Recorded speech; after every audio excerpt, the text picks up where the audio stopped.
dans le prochain épisode de Un si grand soleil. Tandis que la police découvre un indice capital, Gary trouve une idée pour son film. Attention, les paragraphes qui suivent contiennent des spoilers sur l'épisode d'Un si grand soleil diffusé demain soir sur France 2. Si vous ne voulez rien savoir, ne lisez pas ce qui suit. Vendredi 27 novembre dans Un si grand soleil. La police découvre un indice capital en rentrant chez lui. Manu révèle à sa fille ce qui est arrivé à Elsa tout en précisant qu'il ne pouvait pas la laisser tomber. Camille craint que son père finisse en prison en cachant une fugitive, mais Manu jure qu'il gère la situation avant de lui faire promettre de garder le secret. Aimant beaucoup Elsa, l'adolescente accepte et demande à son père s'ils sont ensemble car pour elle, il faut être amoureux pour prendre autant de risques pour quelqu'un. Pour seule réponse, Manu sourit. Chez sa mère, Camille prétend alors que Manu a annulé leur soirée à cause d'une grosse enquête.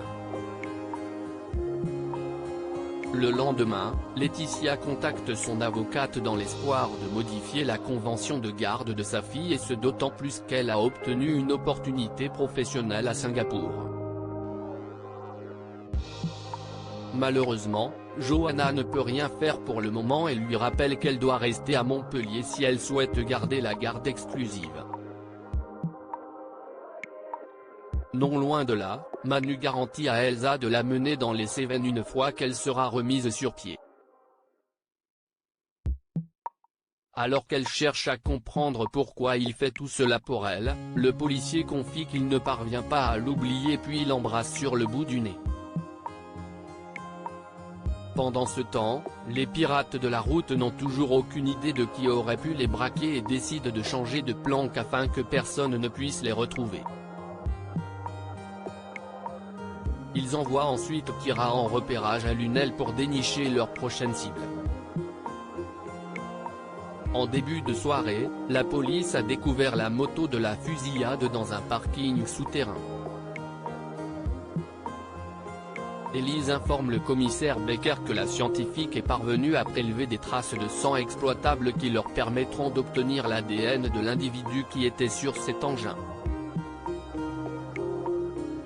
Gary trouve une idée pour son film. Bien qu'il ait travaillé toute la nuit sur son synopsis, Gary n'a toujours rien écrit. Lorsque Marilyn lui suggère de s'inspirer d'une histoire qui existe déjà et de la reprendre à sa façon, Gary retrouve l'inspiration. Par la suite, le commercial se rend à Elle Cosmétique et partage avec ses collègues l'idée qu'il a eue. Dans son film, Gary veut raconter l'histoire d'un patron riche et égoïste qui déteste Noël.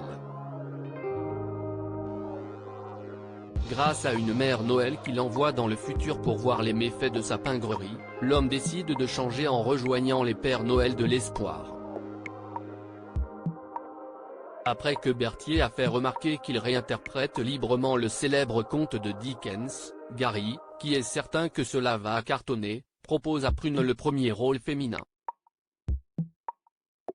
Tandis que Berthier se porte volontaire pour jouer le rôle principal, Gary préfère le donner à son ami Paco.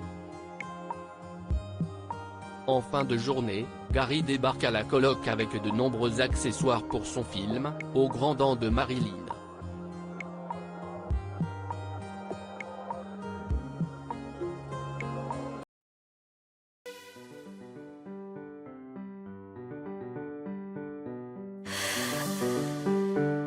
The man I love just had